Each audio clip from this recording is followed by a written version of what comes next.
días. ¿Cómo están? ¿Ya listos para el domingo? ¿Listas? ¿Quién va a votar?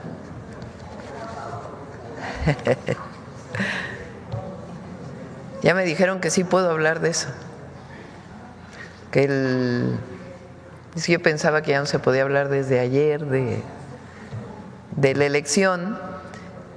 Siéntense, siéntense. Pero sí se puede hablar de que la gente participe. Lo que no se puede decir pues es ya nada de la campaña de ningún candidato o candidata.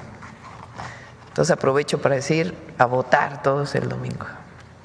Bueno, el día de hoy está Rosaura Ruiz, secretaria de Ciencia, Humanidades, Tecnología e Innovación, y la doctora Alma Herrera, que es rectora de la Universidad Nacional Rosario Castellanos. Ellas nos van a hablar del avance de la Universidad Rosario Castellanos, de las inscripciones en línea, que ya hay muchísimos jóvenes que se han inscrito. Y después está aquí Diego Prieto para hablar de los bienes culturales repatriados por el Gobierno de México, que han sido muchos durante este año. Y para cerrar la conferencia, Bulmaro Juárez, como siempre, con Suave Patria. Entonces vamos, Rosaura y luego Alma. Buenos días a todos y todas. Con su permiso, Presidenta. Voy a presentar pasar la presentación. Gracias. La siguiente, por favor. Bueno, brevemente les quisiera decir cómo va actualmente la Universidad Rosario Castellanos, que la doctora Sheinbaum creó como jefa de gobierno de la Ciudad de México.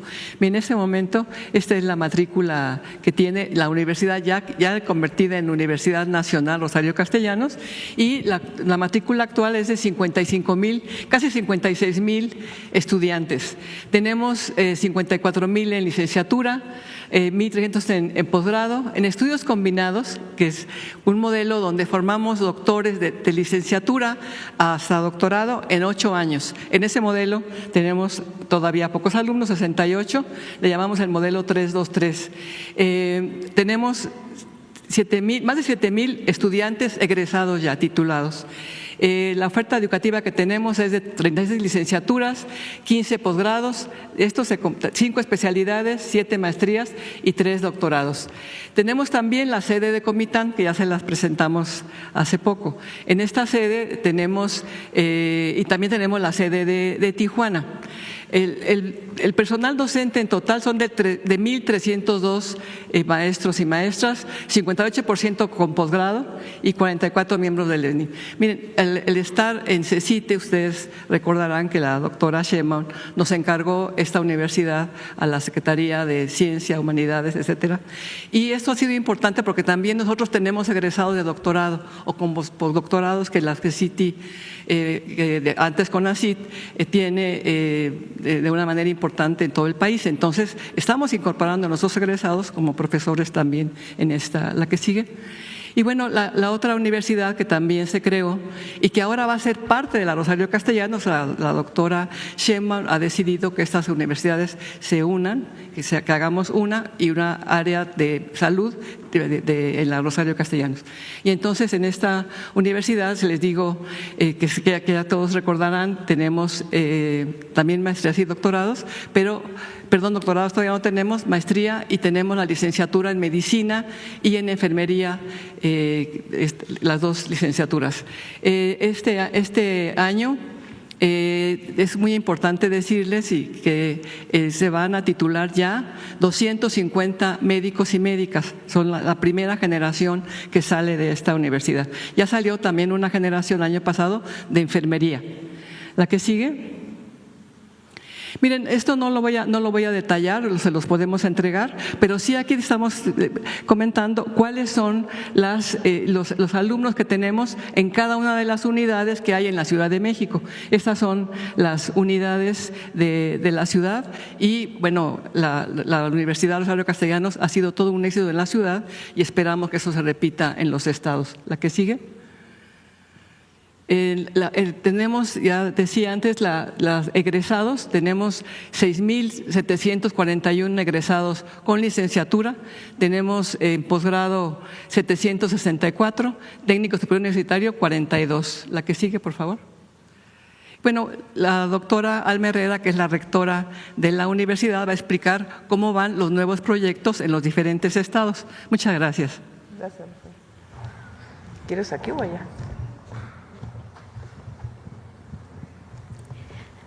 Muy buenos días a todas y todas. Con su permiso, Presidenta.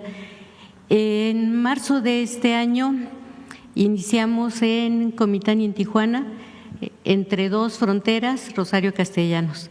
Entonces, eso ha sido una gran noticia y el 23 de mayo cumplimos 6 años de estar operando ya como universidad. La siguiente, por favor, ¿sí? El 26 de mayo abrimos la convocatoria para incorporarse a las nuevas unidades académicas que se están aperturando en todo el país. El registro termina el 1 de junio a las 23:59 de la noche y queremos invitarles para que no se queden afuera. En realidad hemos tenido una gran respuesta de miles de jóvenes y venimos ahora para presentar estos resultados y pedirles esto. El programa de ingreso iniciará el 2 de junio, la publicación de los resultados serán el 24 de junio, la inscripción en todas las unidades académicas iniciará a partir del 26 de junio y hay un calendario para entrega y validación de documentos. El inicio del ciclo escolar es el 8 de septiembre con presencia en todo el país. La siguiente, por favor. A la fecha, hasta el 30 de mayo a las 6 de la mañana teníamos ya un registro de más de 50,000 personas, el 71% mujeres y el 29% hombres en todo el país, considerando que la oferta de carreras en línea es abierta para todas las entidades federativas. Y eso también nos da mucho gusto porque ya es un paso más hacia todo este proceso. La siguiente, por favor. Este es el registro. De acuerdo a los datos que tenemos hasta hoy a las 6 de la mañana, las 50,000 personas se distribuyen entre las licenciaturas a distancia, pero abrimos nuevamente en Tijuana, en Comitán, en San Luis Potosí, en el Estado de México, en Chalco, Naucalpan y Chimalhuacán, abrimos también en Canacín, Yucatán y en la Ciudad de México, por supuesto. Así está la distribución de quienes se han registrado y seguimos manteniendo pues un mayor porcentaje de registros por parte de jóvenes mujeres que están muy entusiasmadas por cursar sus estudios universitarios en nuestra universidad. La siguiente, por favor. Esta es la fecha de validación de los documentos que está publicada en la página de la universidad y sobre todo lo que queremos ahora es enfatizar la enorme posibilidad de que esta universidad representa una oportunidad en verdad no solamente de mucha pertinencia, sino de mucha articulación con la problemática del entorno y que ha sido un esfuerzo coordinado por los 3 órdenes de gobierno. Participa el gobierno federal, los gobiernos estatales y los gobiernos municipales en un esfuerzo que tiene el objetivo sobre todo de favorecer la formación universitaria y de coparticipar en el desarrollo de proyectos de investigación, de programas de formación de recursos humanos, de extensión y difusión de la cultura en todo el país. Así vamos, Presidenta. Gracias. Bueno, como saben entonces, el objetivo de este sexenio es ampliar en 330,000 espacios nuevos para estudiar educación superior, para universidades, tecnológicos. La Universidad del Bienestar Benito Juárez, las universidades del Bienestar Benito Juárez tienen una meta, el Instituto Politécnico Nacional, el Tecnológico Nacional de México y la nueva Universidad Nacional Rosario Castellanos. Esta universidad nació en la Ciudad de México cuando fui jefa de gobierno. Rosaura era secretaria de Ciencia, Educación y Tecnología, y Alma ya era la rectora de la Universidad Rosario Castellanos. Ahora le hicimos Universidad Nacional Rosario Castellanos. Si me ponen la última transparencia. Bueno, transparencia, digo yo, lámina. Es de mis épocas la transparencia. La última lámina. Bueno, aquí ya vemos, con excepción de Bulmaro, sí me entienden cuando digo transparencia. Bueno, lámina, fíjense, estas son las universidades que se abren este año con sede física, o sea que van a tener su campus de la Universidad Nacional Rosario Castellanos. San Luis Potosí, en Soledad de Graciano, en Teolocholco, Tlaxcala, en Canacín, Yucatán, en Chalco, Estado de México, en Tijuana, Baja California, Naucalpan, Estado de México, Comitán de Domínguez, que ya la fuimos a inaugurar en Chiapas, las que ya existen en la Ciudad de México, que son 7 sedes, y en Chimalhuacán, Estado de México. Además, se abre a estudios a distancia. De cualquier lugar de la República se pueden inscribir para llevar una licenciatura a distancia. Ahí es donde ya se han inscrito cerca de 50,000. Mañana se cierra la inscripción. ¿Cómo se reconoce si pueden ya ser parte de los estudiantes de la Universidad Nacional Rosario Castellanos? Tienen que pasar un propedéutico. ¿Es así, verdad, Alma? Un propedéutico. Aquellos que pasen el propedéutico ya se pueden inscribir ya formalmente a la universidad. Pero se puede llevar el propedéutico cuantas veces deseen. No es que ya no van a poder volverse a inscribir a la Rosario Castellanos. Pueden volver a llevar el propedéutico cuantas veces quieran, porque nuestro objetivo es que ingresen, no que no ingresen. Entonces es pues una oportunidad muy grande para todas las jóvenes y jóvenes que deseen estudiar la universidad. Entonces mañana se cierra para poder entrar al propedéutico en la Universidad Nacional Rosario Castellanos. Pueden estudiar a distancia.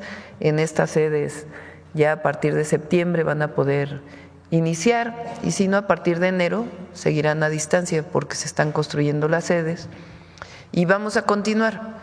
Por lo menos va a haber un campus en cada estado de la República, en cada entidad de la República cuando salgamos. Esta es la Universidad Nacional Rosario Castellanos. Bueno, y ahora sí, Diego Prieto.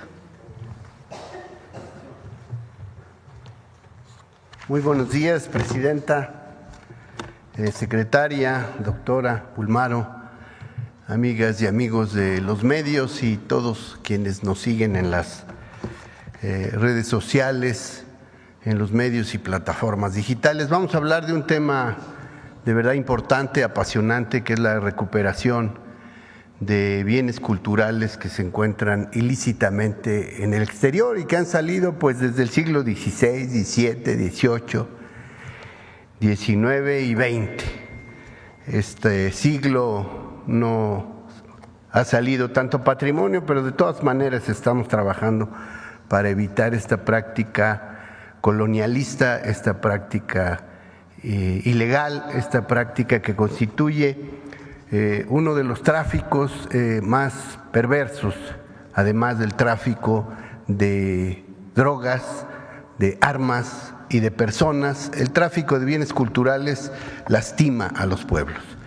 El patrimonio cultural es el alma, es la identidad, es la memoria, es la particularidad de cada comunidad, de cada pueblo, de cada nación. Y por eso, cuando nos arrebatan elementos de este patrimonio, están lastimando nuestra identidad. Y por eso recuperar este patrimonio contribuye sin duda alguna a fortalecer identidad, el orgullo de pertenencia y también la educación, este tema del que se acaba de hablar y que por supuesto es prioridad de este gobierno. Quiero primero presentarles un video que da un panorama general de cómo estamos trabajando el gobierno de México y sus instituciones en esta labor, y luego ver unas láminas que nos aportan algunos datos más específicos sobre esta labor. Las imágenes probablemente vieron una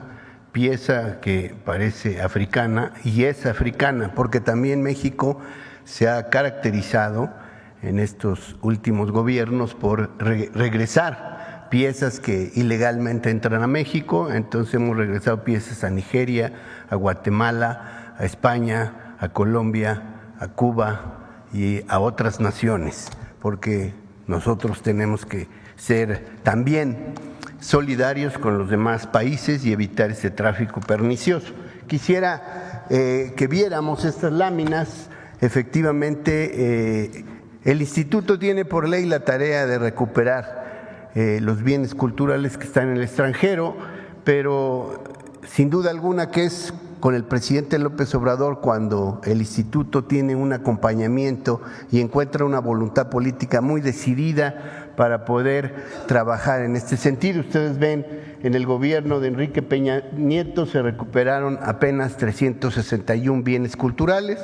En el gobierno de Felipe Calderón, 5,479. En el gobierno de López Obrador, 14,162. Pero sin duda la tendencia más intensa se presenta en este gobierno con la presidenta Claudia Sheinbaum, que en solo 8 meses hemos podido recuperar con ella 2,082 bienes culturales. Ven entonces que la línea ascendente es mucho más pronunciada. Quisiera la siguiente línea mostrarles cómo estamos en términos de los países de los cuales provienen estos bienes. Sin duda alguna, el primer lugar lo tiene Estados Unidos, con quien tenemos desde 1970 un convenio muy sólido y que demuestra que hay una gran disposición del pueblo y las autoridades de Estados Unidos para ayudar en este camino. También hemos recuperado de España 2,526 piezas, de Italia, ya lo menciona el video, 840, con una colaboración muy directa y muy cercana del Arma Carabinieri, que cuenta con una unidad de tutela del patrimonio cultural. De Canadá 425 piezas y de Países Bajos 260. Pero en los últimos 7 años hemos recuperado también bienes de Alemania, Suecia, Francia, Austria, Australia, Argentina, Cuba, Colombia y Brasil. Pero lo importante no es solamente el número. Hay que pensar que cada una de las piezas tiene una importancia histórica, simbólica y arqueológica particular. La que sigue. Por ello, en el video ustedes vieron, por ejemplo, esta pieza que además ha regresado a su lugar de origen, Chalcatzingo. La que sigue, o esta otra que también habla de la importancia que tiene para la comprensión de Mesoamérica la cultura olmeca o las culturas olmecas. Esta, como se dice en el video, proviene de Los Ángeles y es una pieza olmeca, pero que se origina, que se vincula con el Valle de México, lo cual la hace muy singular. La que sigue es esta que acabamos de recuperar en Chicago. Los amigos del Museo Nacional de Arte Mexicano de Chicago estuvieron dispuestos a recibirla de un coleccionista, pero de inmediato le dijeron al coleccionista que ellos ya no quieren incorporar a su colección bienes mexicanos sin la autorización de México, y por lo tanto ya fue entregada formalmente al Estado mexicano, al gobierno de México, al instituto, y permanecerá para que la gente, sobre todo los mexicanos, los chicanos, la población latina, pueda apreciar esta muestra de la civilización maya antigua y, por supuesto, su continuidad en el presente. La que sigue.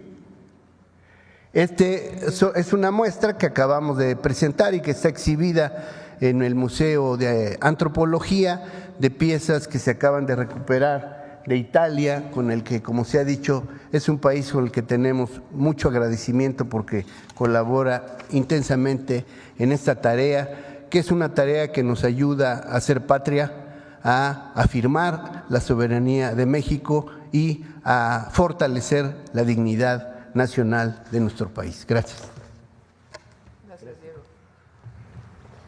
Bueno, antes de pasar a las preguntas, tenemos ahí unos videos de paisanos y paisanas también, ¿verdad? Para hablar sobre el impuesto a las remesas, no al impuesto a las remesas.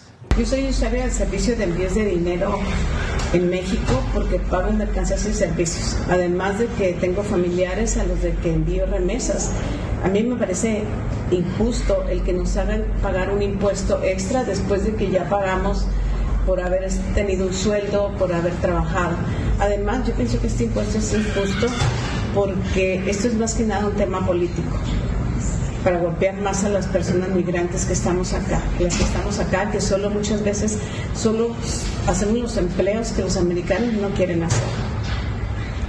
Hay que escribirlo a nuestros congresistas, hay que decirle a nuestros legisladores en el Capitolio que paren, que traten de parar y hacer algo porque este impuesto es injusto.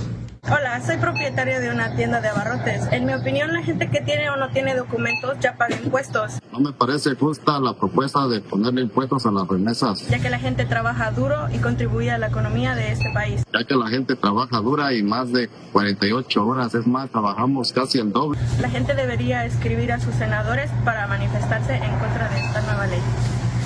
Mi nombre es Eloísa Guzmán y yo vivo aquí en Maryland desde 1984 y tengo este negocio por 28 años. Ahora que nos han puesto estos impuestos de las remesas, pues yo estoy en contra porque mis empleados y otros negociantes todos mandamos remesas para nuestras familias.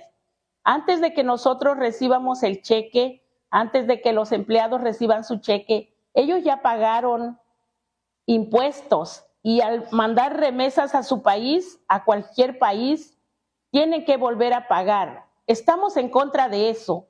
Yo le pido a todos los representantes, a todos los negociantes, que se unan a su senador, a su representante y que no permitan que pase esa ley, porque ya es bastante con que nos ponen impuestos en los aranceles y nos quitan impuestos de nuestros cheques. Otro impuesto más no sería justo. Listo, vamos a las preguntas. A ver acá, Carlos. Doctora, ¿cómo está? Soy Carlos Guzmán de 4 Media Telecomunicaciones Veracruz. Pues comenzar con un tema financiero. Sí me gustaría que nos diera su comentario. El día de ayer, si no mal recuerdo, BBVA, bueno, aquí en México le decimos Bancomer, todos le decimos Bancomer, anunció una inversión de 100,000 millones para el tema de fortalecimiento de sucursales, toda esa cuestión aquí en México. Esta inversión forma parte del Plan México, es diferente al Plan México, ¿cómo fortalece a la economía mexicana? Esto derivado de lo que usted comentaba ayer, que algunas personas mencionan de que por los datos de Banxico, México estaría en recesión, aunque tienen que cumplirse 2 meses para el tema del crecimiento prácticamente cero. ¿Qué nos puede comentar? Recibí al Consejo de Bancomer hace unos días, vinieron a visitarme y me informaron de esta inversión que van a hacer de 100,000 millones de pesos, estamos hablando que de 5,000 millones de dólares, y para los próximos 6 años. México pues es muy importante para todos los bancos y particularmente para los bancos que tienen su capital español y están muy comprometidos con México. Entonces, me informaron de esta inversión, que bueno, conocen muy bien el Plan México. El Plan México se ha corrido la voz, se conoce ya en todo el mundo, la estrategia que estamos planteando para el desarrollo incluyente, con bienestar, de prosperidad compartida para nuestro país. Y pues, ¿qué pueden hacer los bancos? Pues ayudar a financiar las inversiones, bajar sus tasas para que puedan acceder micro, pequeños empresarios para poder tener créditos accesibles, para poder poner su negocio, y están trabajando muy de cerca con el secretario de Hacienda para poder pues cumplir con todas estas expectativas. Entonces, qué bueno que haya esta inversión y confianza en nuestro país. Y así va a ser. No hay ninguna inversión en México que hayan hablado con Secretaría de Economía, con la presidenta, que hayan anunciado por su parte que hayan decidido retirar. Ninguna. Todas las inversiones que se han anunciado están en puerta, están esperando ya se publicaron los polos de bienestar, falta ya la ubicación de los polos de bienestar, su publicación que viene en estos días, los incentivos que se están dando, pero sobre todo, pues lo que representa México para el mundo. México es un gran país y muchísimas empresas quieren invertir y además a nosotros nos corresponde que esa inversión se traduzca en bienestar, porque durante años la inversión se traducía en bajos salarios y nosotros lo que queremos es que sea bienestar. Entonces se acompaña del programa de vivienda, se acompaña el programa de acceso a la educación.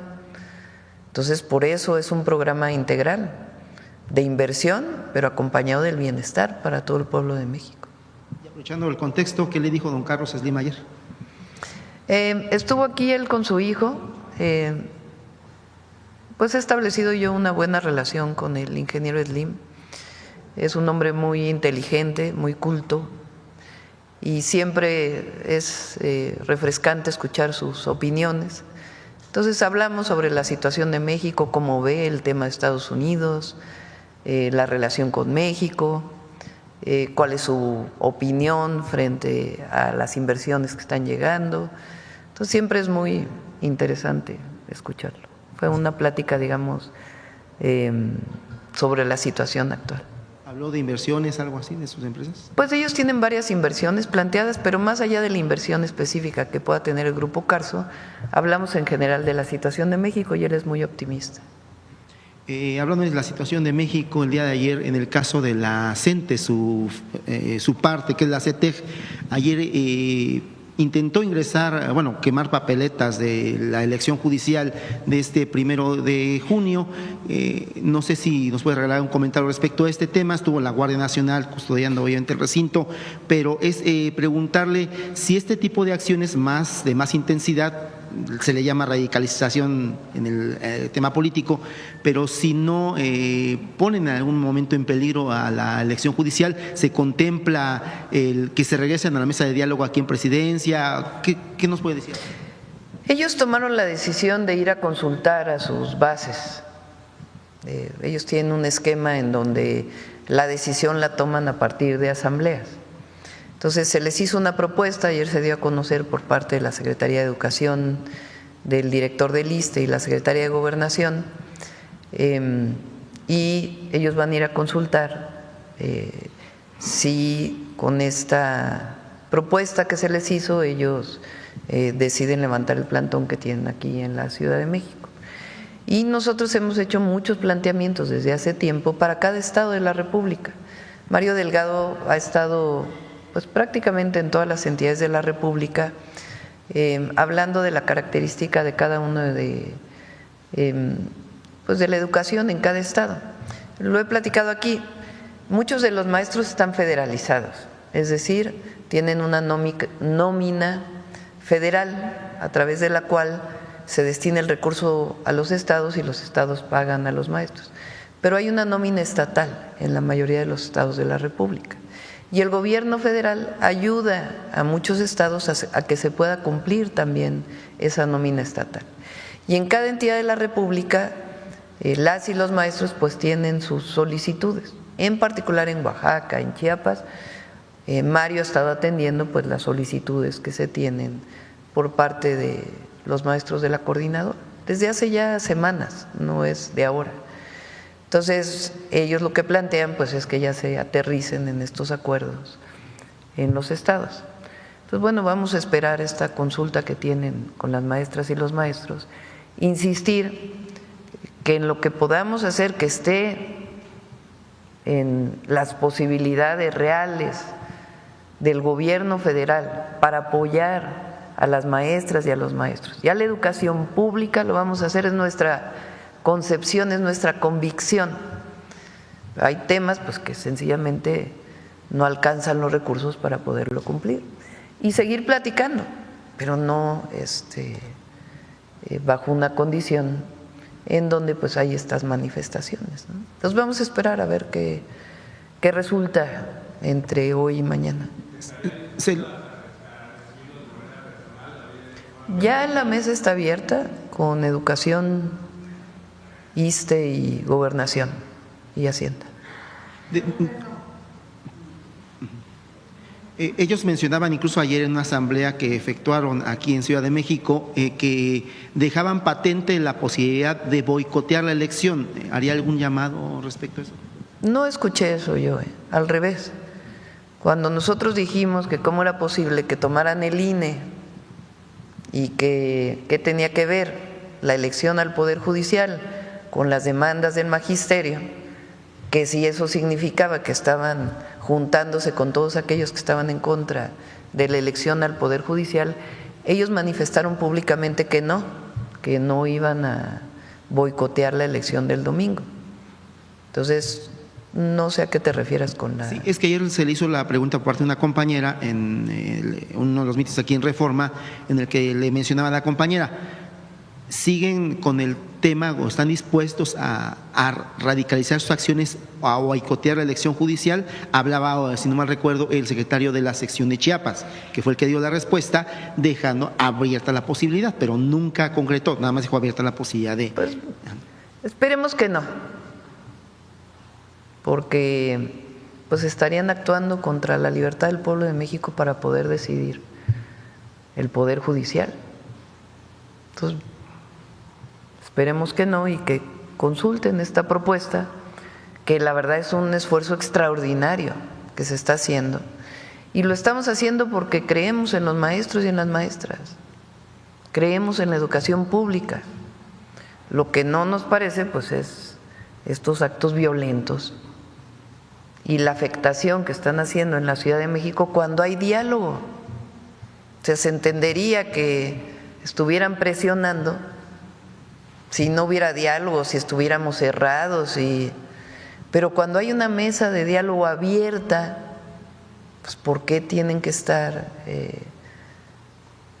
bajo estas circunstancias? Pero bueno, vamos a esperar a ver qué ocurre el día de hoy, el día de mañana, y ya pues el domingo yo estoy segura que va a haber una participación muy importante del pueblo de México en la elección al Poder Judicial y que se va a ver la participación, una elección pacífica. Va a ser un gran día para México. Es a casi un año, a un día de un año de la elección del 2024. Aprovechando esto, esa va a ser mi última pregunta, pero ya aprovechando que sacó el tema de lo de la elección, a un año de que ganó la elección presidencial, ¿cuál ha sido su decisión más difícil que le ha tocado tomar, doctora? Pues todos los días uno toma decisiones, la verdad. Mientras esas decisiones tengan que ver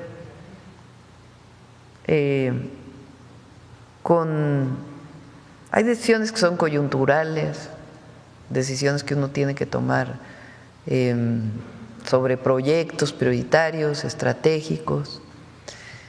Si uno tiene dudas, siempre los principios. Ahí no se va a equivocar uno, nunca. Decía en su momento el presidente López Obrador que la política es principios y eficacia, ¿no? Pero cuando tienes dudas, en algún momento de voy por aquí, voy por allá, qué decisión tomamos, siempre los principios. Y ahí no se equivoca uno, la convicción. Y ya para terminar, ayer el secretario Omar García Harfuch daba a conocer un decomiso histórico en el tema de huachicoleo, ahí en el caso de Tabasco.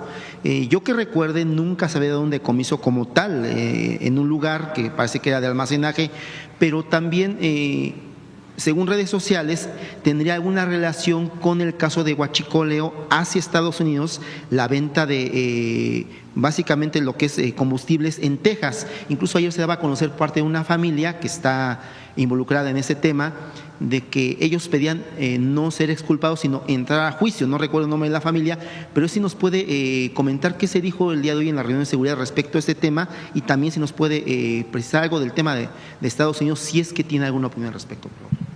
Estamos haciendo un trabajo en el Gabinete de Seguridad con todas las instituciones y también el área de logística de Pemex y de seguridad de Pemex. Se está trabajando conjuntamente. Yo les decía el otro día que estamos trabajando en dos áreas. Una que es la legal, administrativa. Ya existe una plataforma y van a salir una serie de normas en donde ya se puede hacer una trazabilidad del combustible que se importa hasta el combustible que llega a la estación de servicio.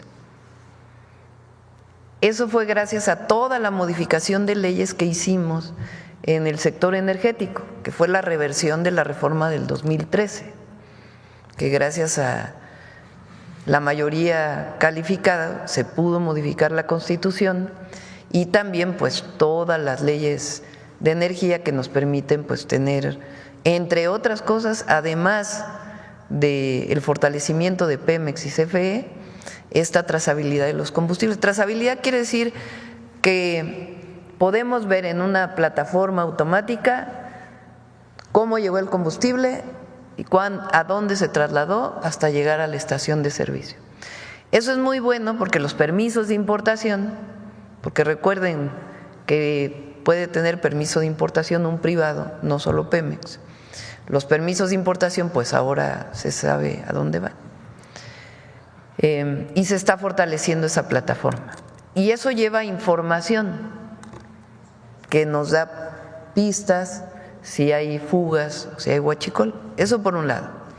Por otro lado, el trabajo que hace la Guardia Nacional en la defensa, que ha sido también muy importante, de revisión de tanques en las carreteras, de investigación también para poder saber en dónde hay este almacenamiento. Está trabajando aduanas de manera muy importante y además logística de Pemex, que sabe pues cómo llega el combustible y dónde está faltando. Entonces, toda esta investigación nos está llevando a varios aseguramientos que ha habido de combustible, pero esto lleva a una investigación de inteligencia para saber dónde está esa red de huachicol. Con el presidente López Obrador disminuyó muchísimo el huachicol de la picada de ductos y una revisión muy intensa que se hizo. Y cuando nosotros llegamos, pues nos dimos cuenta que había esta otra parte, ¿verdad?, de importación, imagínense, hay una cantidad de comercializadoras que no están vinculadas con uno o con otro, que una parte la hizo la anterior administración y ahora pues nosotros estamos investigando todavía más. Cuando tengamos ya pues toda la red, evidentemente la investigación no se puede abrir mucho más, pues ya se estará informando. Pero sí fue un muy buen aseguramiento este que se hizo. Y hay alguna relación con esto que tú planteas, pero pues ya depende. No quisiera abrir más y ya que en su momento el Gabinete de Seguridad pueda informar. Contra la familia Jensen en Estados Unidos por lo que nos pidan de información y si nosotros podemos ayudar. Colaborar. Sí. Gracias, doctor. Acá. Gracias, Citlali Guerrero, de Bajo Palabra. Buenos días, Presidenta. Bueno, en estos momentos en Acapulco se vive una tensión política, administrativa, legal entre el municipio de Acapulco, y la Auditoría del Estado, ya que le requirió a la Presidenta de Acapulco información de unas obras de recursos federal. Y la Presidenta declaró que preguntó a la Auditoría Superior de la Federación si era competencia del Estado, si podría entregar esa información, a lo que le respondió que únicamente ellos están facultados para auditar recursos federales y de hacerlo estaría incurriendo en alguna falta. Sin embargo, la Fiscalía del Estado ha dado vista a la Fiscalía Anticorrupción para ejercer acción penal contra la presidenta de Acapulco. Y esto pues en el contexto de la sucesión del 2027. Preguntarle su opinión, presidente. Pues hay que dividir la parte política siempre, de en todo caso una falta administrativa o de uso de recursos públicos, porque puede tener implicaciones políticas, pero no se puede hablar de que por razones políticas se hace esto. Entonces, si hay alguna cosa, pues tiene que aclarar la presidenta municipal de Acapulco. Si hay alguna auditoría y hay observaciones, pues siempre hay los tiempos legales para que pueda responder. Y tiene que seguir su proceso. Lo otro pues es lo político, ¿no? Lo del 2027. Entonces, si hay una falta administrativa, pues que se resarzan las observaciones y si no, pues que se proceda. Gracias, presidenta. Como usted sabe, en caso de que el impuesto de 3.5% a las remesas de nuestros paisanos se apruebe, pues estaría afectando principalmente a los estados de Guerrero, Michoacán, Guanajuato, donde en algunas microrregiones pues basan su economía, ¿no?, en estos recursos que envían los mexicanos que viven en Estados Unidos, y que desde luego pues sí tendría un impacto fundamental. O sea, preguntarle si su gobierno ha diseñado o esté diseñando algún plan especial para atenuar los efectos en caso de que se apruebe, ¿no?, estas Primero lo aranceles.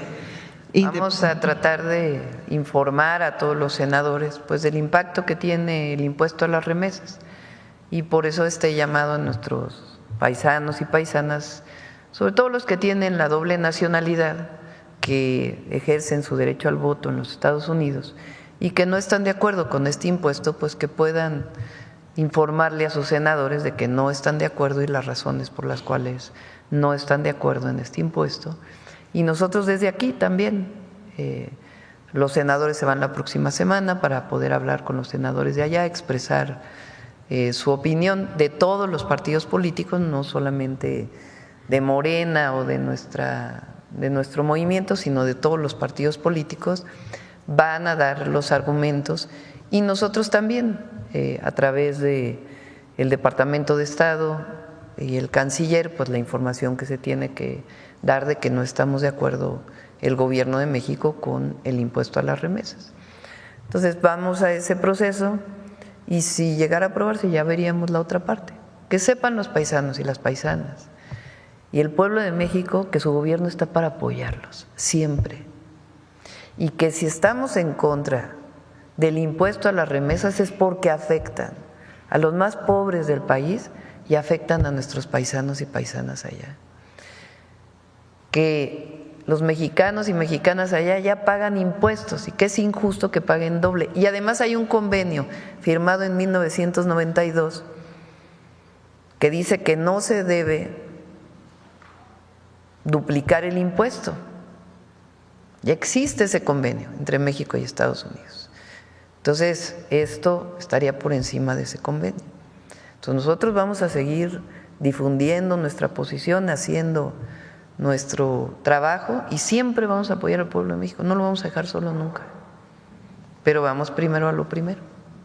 Pero en caso de que sí se apruebe, si tiene plan B. Vamos primero a lo primero. Bueno, presidenta, la semana pasada pues se dieron las primeras lluvias y el primer huracán en Guerrero, en Acapulco huracán, particularmente. No, fue lluvia tropical, no llegó a huracán. Ajá. Creo que fue categoría 1 y pasó por 500. Ajá. Y bueno, y tanto el subsecretario de Turismo, Sebastián Ramírez, como la presidenta, pues han estado haciendo un llamado a que no tiren basura en los canales pluviales, ¿no?, justamente para evitar daños, ¿no?, para unas posibles lluvias más fuertes. Pero bueno, los acapulqueños pues tienen un estrés postraumático, ¿no? Tienen un trauma de que ven lluvia o escuchan tantito viento y pues tienen el temor, ¿no?, de que un tercer huracán pues los afecte igual que el Otis y que el John. Preguntarle, presidenta, si usted tiene un mensaje particular, pues sobre todo para la cuestión emocional y trauma y temor que tienen los acapulqueños, pues ya empezó la temporada de lluvias. Pues vamos a trabajar, por supuesto que frente a un fenómeno meteorológico, pues lo único que nosotros tenemos es la prevención de la población, la información temprana y la prevención. Y en eso pues trabaja muy bien la Coordinadora de Protección Civil y el trabajo que hacemos con el Estado de Guerrero. Y pues aquí hay en la Ciudad de México se toca madera siempre, mucha prevención y mucho trabajo que se ha hecho para la prevención en el caso de sismos, y allá pues hay que seguir trabajando en la prevención para el caso de huracanes. Este año Rosaura está trabajando en un programa muy importante con distintos institutos de investigación científica y la Marina. Hay mucha información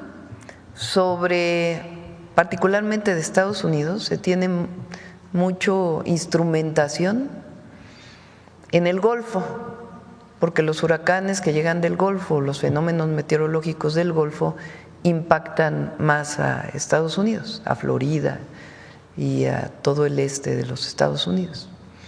En el caso del Pacífico, los huracanes o los fenómenos meteorológicos que vienen del Pacífico impactan poco a los Estados Unidos. Sí hay casos, pero impactan menos. Entonces Estados Unidos tiene tan instrumentado a través de la NOAA el Pacífico. Entonces nosotros, con Rosaura como proyecto, vamos a instrumentar el Pacífico para poder tener información con tiempo para poder prevenir. Primero para las dos temas, para prevenir y para que haya mucho más estudios científicos en México sobre los fenómenos meteorológicos del Pacífico. Entonces está trabajando con instituciones como el CICESE de Ensenada, por ejemplo, con universidades, la Marina está participando en este proceso y están diseñando las boyas, dónde tienen que ser ubicadas, varios temas que nos permitan, pues en unos años, porque esto no es de un día a otro, poder tener más instrumentación y poder pues hacer mucho más labores de prevención y de investigación científica que nos puedan dar más información pues del fenómeno general del cambio climático y de los impactos que puedan tener estos huracanes en el Pacífico. Gracias, presidente. Sí.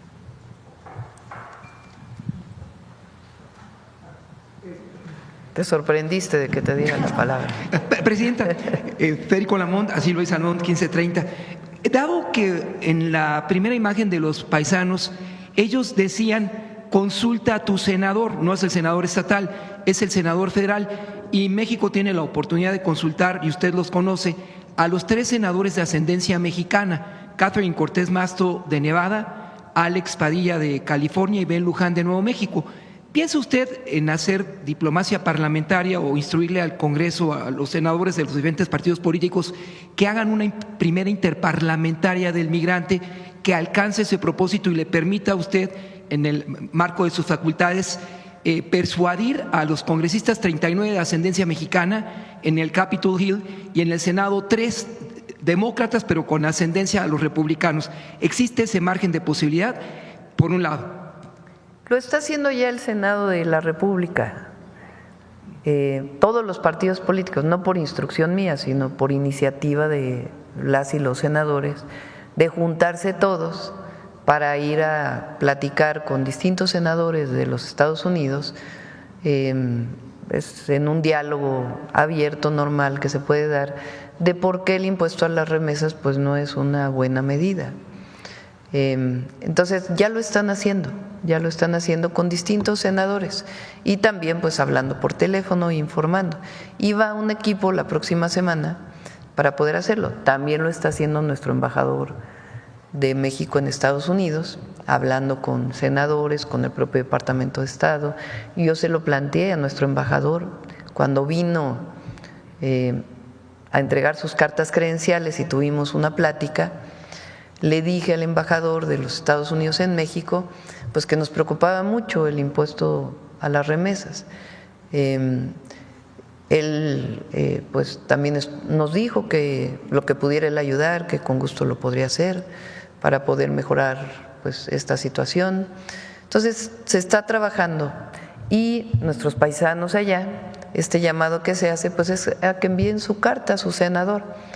Entonces si son estadounidenses, muchos tienen, recuerden que la mayoría ya de los 39 millones o 40 millones de mexicanas y mexicanos que viven en Estados Unidos tienen doble nacionalidad, la mayoría. Muchos de ellos son nietos de migrantes, o sea, ya son tercera generación. Ya nacieron, sus padres ya nacieron en Estados Unidos y ellos ya nacieron en Estados Unidos, pero han elegido también tener la nacionalidad mexicana, entonces tienen doble nacionalidad. Y ellas y ellos pues votan en Estados Unidos. Entonces ellos pues están haciendo esta campaña para que le escriban a los senadores para decirles no estamos de acuerdo con el impuesto a las remesas. La segunda pregunta sería para el maestro Diego Prieto. A propósito, maestro, de los esfuerzos que realizó la doctora Gutiérrez Müller cuando en el marco del 5º centenario de la conquista viajó a Italia y Francia para solicitar en condición de préstamo algunas piezas arqueológicas para ese importante año de México. ¿Por qué no en lugar de préstamo, por qué no solicitar y dar continuidad a ese trabajo, maestro, pidiendo al gobierno de Francia y pidiendo al gobierno de Italia como al de Austria el regreso, a pesar de la dificultad, del penacho de Moctezuma? Adelante. Sí, muy buenos días. Miren, en estricto sentido no se puede pedir prestado lo que es nuestro. Si un libro es mío, pues no te lo pido prestado. En todo caso, pues que me lo devuelvas o que me lo dejes ver. Lo que ocurrió en el año 2021 es que en principio los países saben que todo elemento del patrimonio mexicano queremos que nos lo regresen, pero tampoco vamos a estar generando conflictos con países que son nuestros hermanos, nuestros amigos, por todo. Entonces, en el 21 se optó por crear una figura que ya está en el reglamento de la Ley Federal sobre Monumentos, que se llama traslado temporal. Con la autorización del presidente, en este caso de la presidenta, se puede solicitar que un bien del patrimonio mexicano, en tanto se logra su recuperación definitiva, se pueda trasladar temporalmente con fines de difusión, con fines académicos, con fines de investigación y regresar. Y en el 21 vinieron varias piezas de Francia, de Italia, de Estados Unidos, de Alemania, que se trasladaron temporalmente. Algunas no logramos ni siquiera que se nos autorizara el traslado temporal porque las leyes de los países pues son complejas. Sin embargo, pues también en ese momento se solicitó la devolución de este patrimonio, no se logró en todos los casos, en otros se logró el traslado temporal y hace poco la presidenta y José Alfonso Suárez del Real platicaban cómo se ha reactivado una solicitud que ahora hacen suya diputados de Francia y algunas otras instancias amigas en Francia para recuperar 2 códices, de los cuales habló perfectamente José Alfonso, que es el Códice Borbónico y el Códice Azcatitlán. En este caso esperamos que prosperen estas relaciones. El propio presidente Macron ha sido favorable a analizar este caso y siendo en el caso del códice un bien que pertenece a la Asamblea Nacional de Francia, pues tendrán la última palabra los diputados y diputadas de ese país. Sobre el penacho de Moctezuma hubo una petición expresa de devolución. Estuvo la doctora Gutiérrez Müller con las autoridades de ese museo y ellos se negaron. Ellos aducen como argumento para su no devolución el que el traslado puede afectarlo y efectivamente puede afectarlo. Sin embargo, sería interesante que en principio accedieran a su devolución y luego vemos si se traslada, no se traslada, si le afecta, no le afecta, como lo que ocurrió con el panel Maya que pudimos recuperar en Chicago. Es nuestro ya, que esté un tiempo en los Estados Unidos no es problema, porque hay muchos mexicanos. Chicago es la segunda ciudad con más mexicanos de los Estados Unidos, pero el caso del penacho, pues simplemente ha habido una negación y pues nosotros respetamos, insisto, no se trata de generar una situación de ruptura diplomática, porque eso supondría que estaríamos en pleito con países que en realidad, como lo vieron en el video y en las láminas, están dispuestos a colaborar, pero tienen disposiciones legales que en un momento dado les pueden obstaculizar una devolución. Gracias, presidente.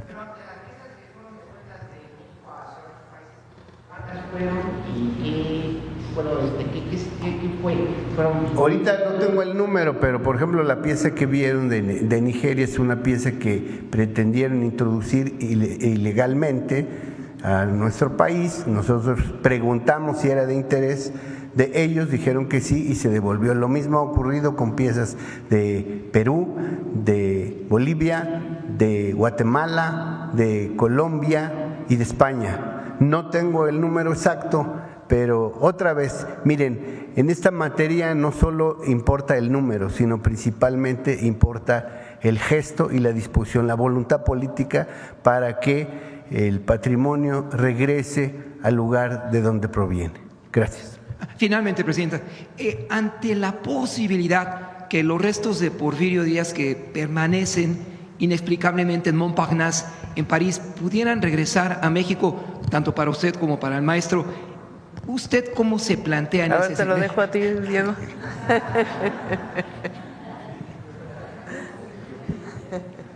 Que conteste el científico. Bueno, yo cuando era muchacho había una canción que decía que ya no estaban en Francia los restos de don Porfirio para criticar las actitudes y políticas antipopulares de los gobiernos del PRI y después del PAN. Yo creo que los primeros restos que no deben volver son los que hablan del autoritarismo, la dictadura, la represión. Esos nunca.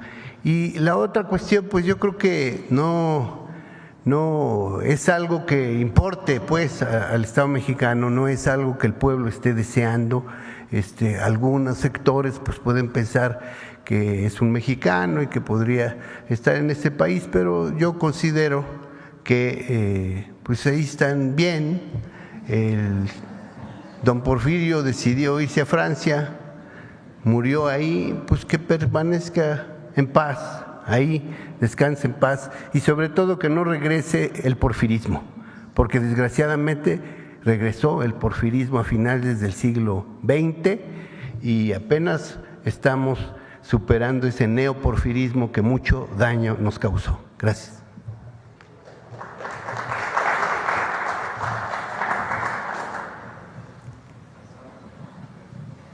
A ver qué dicen los comentócratas. Presidenta, buenos días. Soy Teremora Guillén, corresponsal del Canal de las Noticias, que se transmite en el estado de Chihuahua y Juárez y en los municipios fronterizos de Mexicali y Tijuana. Presidenta, una vez concretado el nombramiento de Sergio Salomón como titular del Instituto Nacional de Migración, ¿se tiene contemplado, en base a un gobierno humanista como el que usted encabeza, fortalecer la formación en materia de derechos humanos para el personal del instituto? Ya vendrá pronto a informarles. Se va a fortalecer el Instituto Nacional de Migración en sus varias tareas que tiene. Ya lo había yo comentado aquí en la mañanera. El instituto tiene evidentemente la tarea de migración, pero, por ejemplo, tiene un área que determina la calidad migratoria de las personas extranjeras que están en México. Tiene un área que tiene que ver con migración en puertos, aeropuertos, en aduanas transfronterizas, en puntos de migración permanentes para turistas, etcétera. Entonces tiene diversas tareas y tiene también la tarea pues de la migración no documentada, digamos, de personas que no tienen documentos en México, que también pues hay una posición humanista en todos los casos. Entonces estamos viendo cómo fortalecer y cómo dividir las tareas y fortalecerlas, cada una de ellas. Y ya lo vamos a informar pronto, pero está haciendo muy buen trabajo, Sergio. Muy bien, Presidenta. ¿Cuál sería su plan para atender la crisis migratoria en la frontera norte, garantizando los derechos humanos de los migrantes y la seguridad de las comunidades fronterizas? ¿Cuál crisis migratoria? Bueno, han llegado desde hace tiempo de otras naciones, ¿no? Como de Haití. Sí, pero no hay crisis migratoria. Muy bien. Lo que hay es, ha disminuido mucho el número de personas de otros países que cruzan por México para llegar a la frontera norte. A ver si está por ahí la gráfica. En diciembre del 2023 fue digamos, uno de los números más altos que se tuvo. Es que ese no es desde el 2023, a ver si se tiene por ahí, desde diciembre. Pero bueno, dejando esta y luego a ver si tienen la otra. Del 2023, diciembre del 2023, más o menos antes de que llegara el presidente Trump, disminuyó muchísimo la migración o la llegada de migrantes a la frontera norte de nuestro país, por varias acciones que se desarrollaron. En su momento fue Alicia Bárcenas, que era secretaria de Relaciones Exteriores, quien coordinaba este trabajo. Esto tuvo que ver con hablar con los países amigos de los lugares en donde estaban migrando las personas. Tuvo que ver con una acción que se tuvo entonces con el presidente Biden para que la solicitud de asilo se hiciera en la frontera sur de nuestro país a través de una aplicación y que no se hiciera de manera física cuando se llegaba a la frontera norte, sino que en la frontera sur se les diera una cita y después ya pudieran ir las personas migrantes de otros países a través de recorridos seguros hasta llegar a lugares fronterizos que ya estaban determinados. Entonces bajó mucho la migración en la frontera norte. Y además pues se atendía a los migrantes de distintos lugares en nuestro país. Cuando llega el presidente Trump, quita esa aplicación, se llamaba CBP One. Si ustedes recuerdan, el 20 de enero dice, ya no hay derecho de asilo en Estados Unidos. Más allá de nuestra opinión sobre ese tema, lo cierto es que las personas pues dejaron de llegar a la frontera norte porque ya no tenían esa cita que tenían a través de su aplicación. Entonces, a partir de la llegada del presidente Trump, pues disminuye todavía más. Entonces, de 13,000 personas que llegaban a la frontera norte en diciembre del 2023, hoy están llegando a encuentros de alrededor de 419 personas. Es el número más bajo que ha habido desde hace, pues quizá de la historia de la relación fronteriza.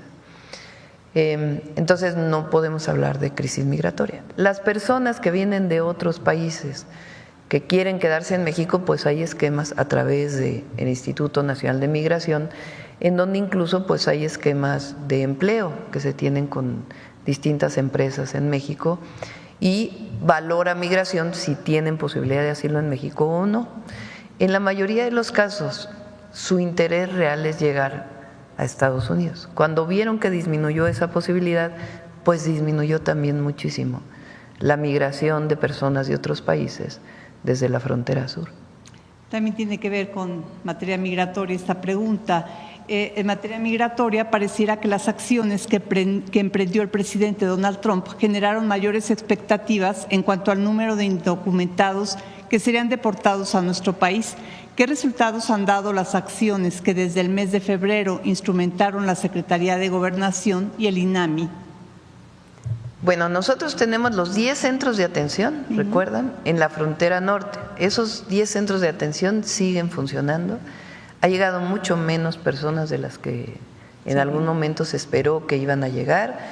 pero ahí tienen acceso a todos los programas de bienestar, a quedarse, a comer, a asearse, y de ahí se les apoya para que regresen a su lugar de origen, incluso con empleo. Y además, si lo solicitan, se les da una tarjeta paisano que tiene 2,000 pesos para sus gastos de traslado.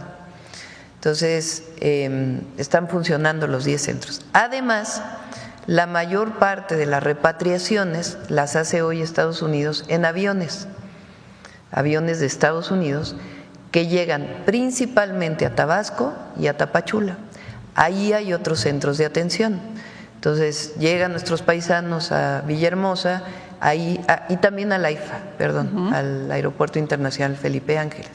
Llegan ahí se les atiende de igual manera y se les dan las posibilidades para poder, tienen primero su carta de repatriación y a partir de ahí pues ya pueden acceder pues a varios servicios que les estamos brindando.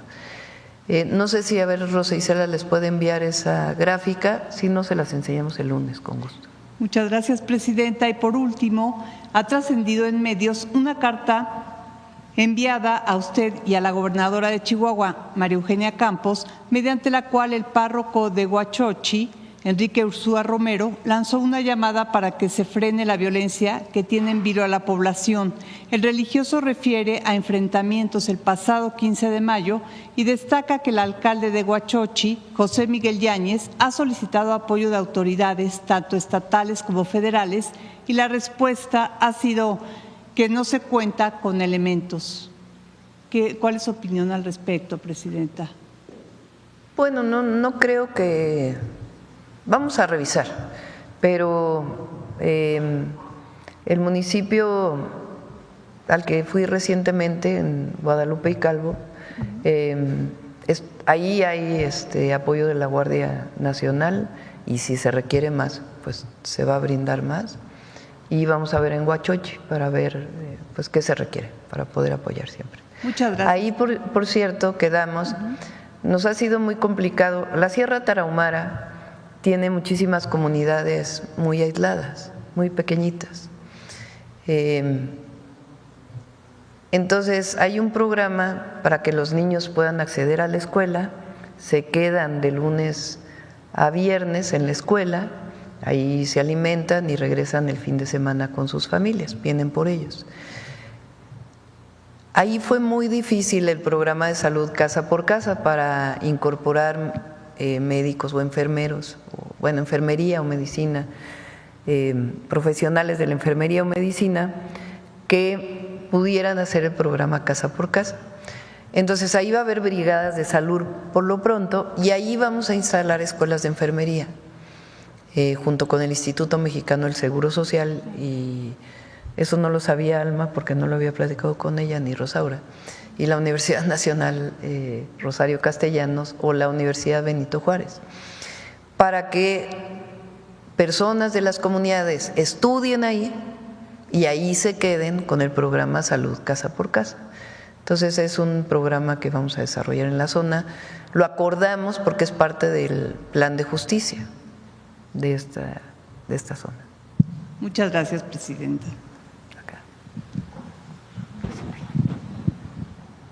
Presidenta, buenos días. Canal del Congreso, Elizabeth Robles. Primero, preguntarle acerca de esta recuperación de bienes históricos, si de alguna forma tiene relación con la reforma que se aprobó el sexenio pasado para elevar las sanciones a quien trafique piezas de México a otros países. Sí, ¿quieres comentar?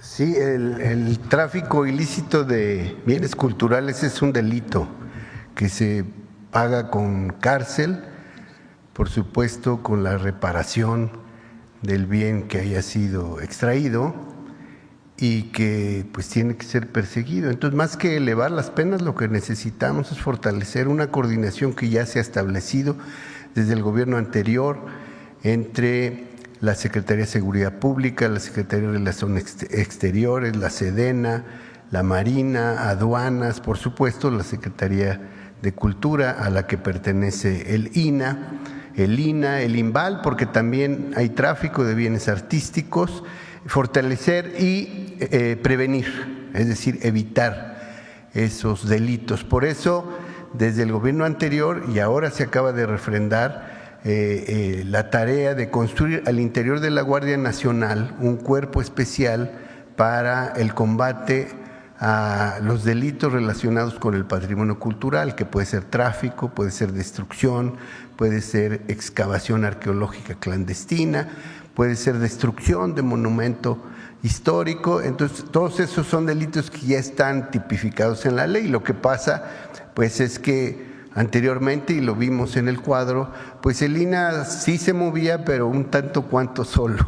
Ahora no, estamos acompañados con la voluntad política de la presidenta y de las autoridades, y trabajaremos con la Guardia Nacional para la prevención y la inteligencia en esta materia. Gracias. Presidenta, en otro tema, luego del anuncio de ayer sobre este decreto para impulsar a la industria farmacéutica, Presidenta, ¿vería con buenos ojos que se fortaleciera esta medida a través de una reforma legislativa? Ayer se hablaba en Cámara de Diputados sobre evaluar un asunto a largo plazo a través de una reforma. Podría incorporarse a la Ley Nacional de Salud, es una posibilidad, pero creemos que con el decreto pues es suficiente porque tiene que ver con el esquema de las licitaciones, cómo se harían. Hace mucho tiempo había en la ley un capítulo que se llamaba requisito de planta. Cuando se quita el requisito de planta en la época de Calderón, el PIB de la industria farmacéutica cae muchísimo. En aquel momento se decía que el requisito de planta se había quitado por tema del tratado y que no podía no podía obligarse a las empresas a que tuvieran una planta en México para poder comprarles medicamento. El requisito de planta quería decir que si tú le compras a una empresa, es que no sé si decir, por ejemplo, Bayer, tiene muchos medicamentos, le vas a comprar un medicamento, pues tiene que tener una planta en México, aunque no fabrique en particular ese medicamento que tú estás comprando, pero que tiene que fabricar medicamentos en México. Eso era el requisito de planta. Entonces, nosotros lo que decidimos es que la próxima licitación, y en ese sentido viene el decreto, va a tener puntos, va a tener prioridad a aquella empresa que tenga una planta en México, una inversión en México. Y se va a calificar la licitación a partir de estos puntos, para no entrar al tema de la obligatoriedad o no, sino sencillamente de la calificación de la licitación. Entonces, así va a ser, el decreto sale y la próxima licitación, pues ya saben, desde ahora las empresas nacionales o extranjeras que si quieren participar en la licitación de medicamentos, pues deben de tener al menos una inversión en nuestro país. Y estamos seguros porque ya se están dando. Y con esto pues va a crecer mucho más la inversión de empresas nacionales y extranjeras para la fabricación de medicamentos y las posibles alianzas que se puedan hacer con Birmex. Sí, por supuesto, ese es el objetivo. Ya por lo menos no tienen los precios de traslado y además se fabrica aquí. ¿O es optativo? Se va a calificar con puntos y un punto, eso está en la ley de adquisiciones, pues tendrán puntos mejores quienes tengan la planta aquí. Presidenta, se han hablado ya de que hay 22 temas que entrarían en el periodo extraordinario que inicia previsiblemente a partir del 9 de junio.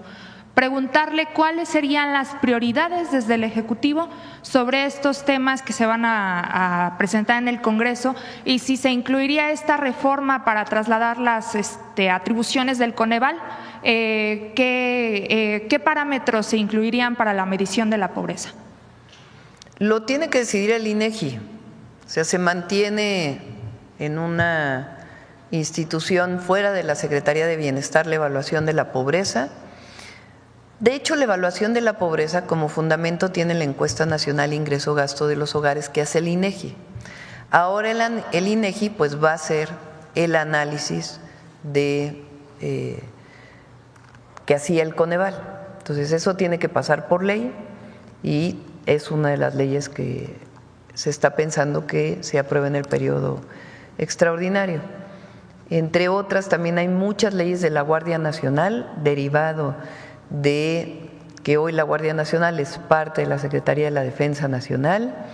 Hay leyes que tienen que ver con seguridad, que quedaron en el Senado y que todavía se estaban discutiendo. Hay leyes que tienen que ver con la segunda parte de la reforma al Poder Judicial para hacer los plazos más expeditos, para que realmente la justicia pues no tenga estos plazos de 10, 15 años para resolver un problema, sino que sea mucho más expedita, que ya viene en la reforma al Poder Judicial, solamente que tendrían que modificarse las leyes secundarias. Telecomunicaciones, la ley del organismo antimonopolio, todas estas leyes. Correcto. Son 22. Y ya para finalizar, Presidenta, ayer en el Senado de la República se recibió a una delegación de la Organización de Estados Americanos, de la OEA, que van a participar como observadores de la elección del domingo. Yo quisiera preguntarle qué se espera de esta misión y en qué punto está el Gobierno de México en la relación con la OEA. Bueno, ese es un tema ya muy amplio. Ya la podemos tocar en otra ocasión. Recuerden que la OEA tiene entre sus atribuciones el ser observadores en elecciones. Han venido muchas veces a México y van a otros países. Y en esta ocasión el INE pues solicitó la presencia de esta observación, de estos grupos de observadores. Lo recibió el canciller, también lo recibió el Senado y pues van a estar observando la elección y yo pienso que va a ser una elección muy buena, libre y además histórica. Gracias, Presidenta. Sí. Acá. Qué gusto saludar a la Presidenta Ramón Ramírez Gutiérrez de Noticieros El Reloj. Sin llegar al debate, Presidenta, solamente recordarle que nuestro paisano oaxaqueño Porfirio Díaz fue el soldado de la patria, como lo llamó Benito Juárez. Un día debatimos sobre eso, para que se quedó aquí la opinión de Diego, que es… Yo coincido con Diego en una cosa, lo que no queremos es que regrese el porfirismo. La otra parte la podemos debatir, es un buen debate. Presidenta, estamos en un momento histórico que doy gracias a Dios de que nos haya permitido vivir este momento, la elección de jueces, juezas, ministros, ministras, magistrados y magistradas. He tenido la oportunidad, junto con abogado indígena Heriberto Jiménez, de entrevistar a múltiples candidatos, conocerlos cuando menos a la cara, cuando eran irreconocibles para toda la nación. Hablar de perspectiva de justicia con sentido social, hablar de situaciones indígenas, de situaciones del movimiento LGBT, de migrantes, de niños, de mujeres, de ahora de nuevas tecnologías, de la relación entre poderes. Se ha abierto la discusión a nivel nacional.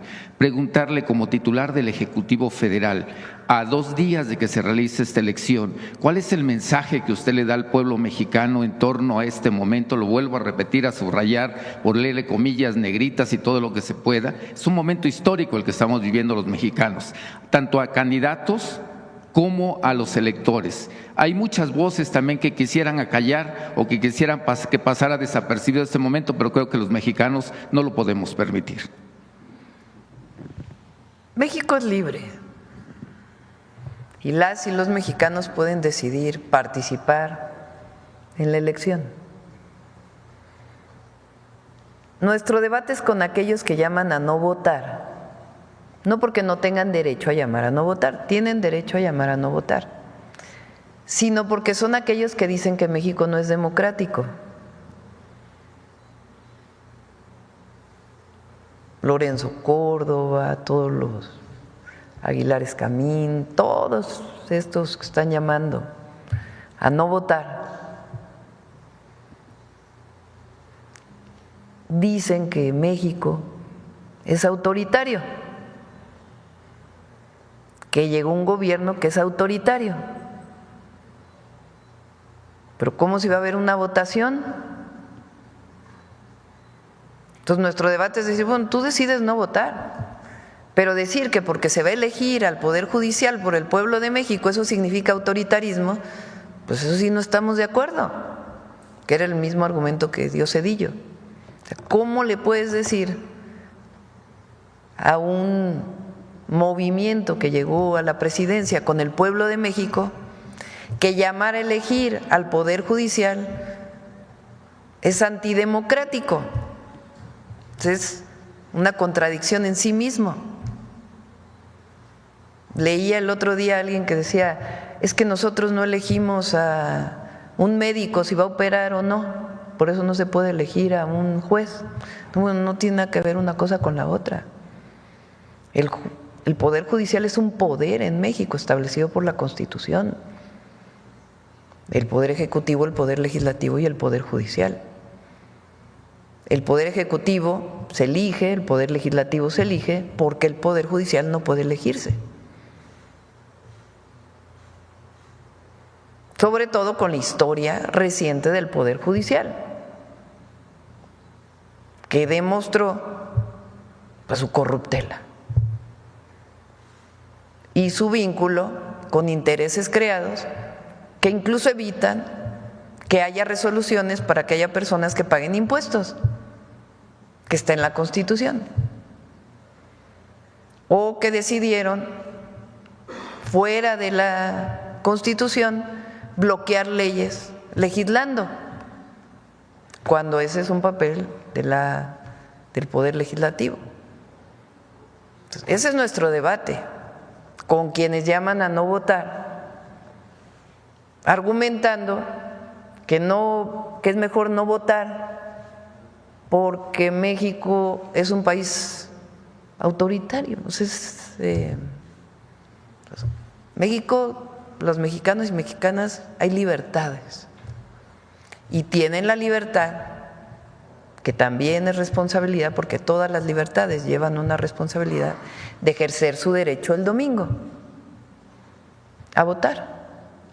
Entonces, ¿a qué llamamos nosotros? A que participen en la elección, a que vayan a votar, a que decidan quiénes son los que quieren que sean sus ministras, ministros, magistrados, jueces, miembros del Tribunal Judicial, a quienes van a ser parte de la Sala Superior del Tribunal Federal Electoral. Llamamos a participar, a participar, a participar. Participar es la mejor forma de transformar un país, de muchas maneras.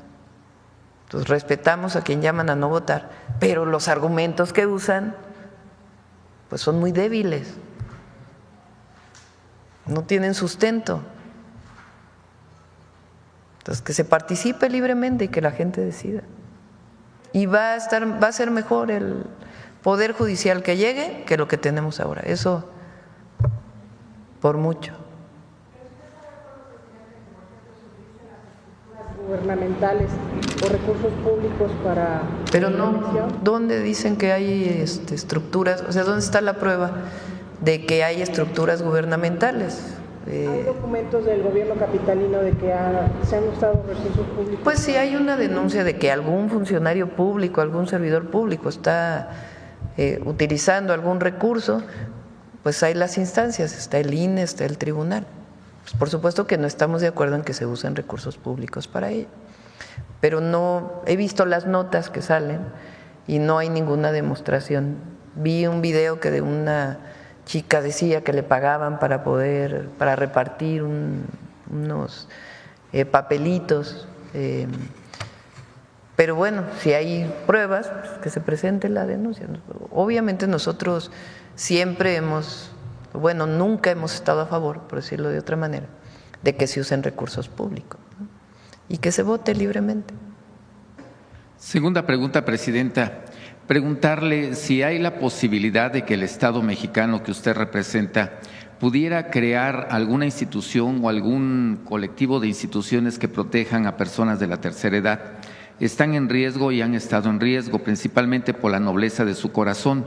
La mayoría de estas personas, bueno, no la mayoría, perdón, hay muchos casos, hay varios casos que he documentado de despojos, incluso por los mismos familiares, acerca de propiedades de las personas de la tercera edad. Ahorita le voy a presentar un caso de una nueva forma que se está dando de engaño hacia estas personas. Una familia integrada por Adalberto Ramos Victoria y Altagracia González Moreno, como varias otras personas, han asistido a una capacitación presuntamente de un grupo que se llama AM Lenguaje Corporal, que se trata de conferencias que da Adán Mata, donde habla de neurolenguaje, donde habla de lenguaje corporal, habla de motivación personal, pero al final el objetivo es de que se inviertan recursos. A este matrimonio se le defraudó con 400,000 pesos. No es el único caso, por eso hablo de que si el Estado mexicano podría crear alguna institución para prevenir este tipo de engaños, sí, pero también subrayando el tema de despojos que son víctimas las personas de la tercera edad en varios estados de la República Mexicana o en muchos estados de la República Mexicana, Presidenta. Pues está el INAPAM y el propio trabajo que hacen los servidores de la Nación a través de la Secretaría de Bienestar cuando visitan a un adulto mayor para recibir estas denuncias y se les canaliza. Entonces se puede usar el número de bienestar y de todas maneras recogemos esta solicitud que nos haces. Otra situación, Presidenta. A ver si tienen el número de bienestar. Otro de los grupos, de los sectores, siempre traigo situaciones que denuncia el pueblo de México o que quiere manifestarle. Otra situación en riesgo, están aproximadamente, se habla de 600,000 niños que no tienen acta de nacimiento. ¿A qué me refiero? A niños que nacieron en Estados Unidos y que están en México buscando este documento tan esencial para cualquier mexicano. ¿Cuál es el tema o qué le está obstaculizando? El tema de la apostilla. A pesar de que ya hay una reforma del 2024 del Senado de la República Mexicana donde elimina este requisito de la apostilla, porque antes se pedía un certificado, bueno, se sigue pidiendo este certificado con apostilla. Esto significa que los migrantes tienen que regresar a Estados Unidos a ponerle la apostilla a su documento para que les pueda dar la nación mexicana el reconocimiento que son ciudadanos mexicanos. Esta reforma, aunque ya está aprobada por el Senado, no se ha implementado. Si pudiera el Estado mexicano que usted representa agilizar esto para que ya se pueda implementar esta reforma y estos cerca de 600,000 niños que nacieron en Estados Unidos y que vinieron a México. Así es. Así es. Sí, ya se eliminó ese requisito y hay que trabajar con los registros civiles. La agencia digital está muy de cerca ahora, aparte de CONAPO y RENAPO, para poder hacer todo esto, pero no deberían de estarle solicitando. Le repito, ojalá ya se pueda eliminar este requisito, que ya está además aprobado por el Senado, pero que no se ha implementado. Lo revisamos. Y ya por último, Presidenta, pues pedirle que si usted le tiene algún mensaje de forma directa al maestro, a la maestra, obviamente, particularmente de Oaxaca. Han sufrido muchas situaciones históricas que usted, yo sé que las conoce, las ha vivido. Por ejemplo, hay escuelas donde está un maestro atendiendo 6 grados, hay una maestra todavía que llega con el niño en la espalda, tiene que caminar 3-4 horas para llegar a su escuela, y pues ha habido muchas situaciones históricas que tal vez el día de hoy pues se están manifestando. Bueno, la demanda no tiene que ver con eso. O sea, la solicitud que están haciendo pues es la derogación de la ley del ISSSTE del 2007. De hecho, Mario Delgado estuvo con Salomón Jara y miembros de la sección sindical de Oaxaca, pues hablando de muchos temas. Por ejemplo, este año dimos un apoyo especial para los uniformes de todos los niños y niñas de Oaxaca. En su beca de Rita Cetina les llegó un apoyo adicional para uniformes y se les dio tarjetas a todos los niños y niñas, a sus familiares, para útiles y uniformes escolares, para Oaxaca. Este año se están comprando computadoras para todas las escuelas de Oaxaca. Se está haciendo un trabajo muy importante para poder colocar internet en todas las escuelas de Oaxaca. Se ha hablado con ellos de que ahí donde hacen falta plazas, pues evidentemente vamos a apoyar porque no puede haber escuelas sin maestros.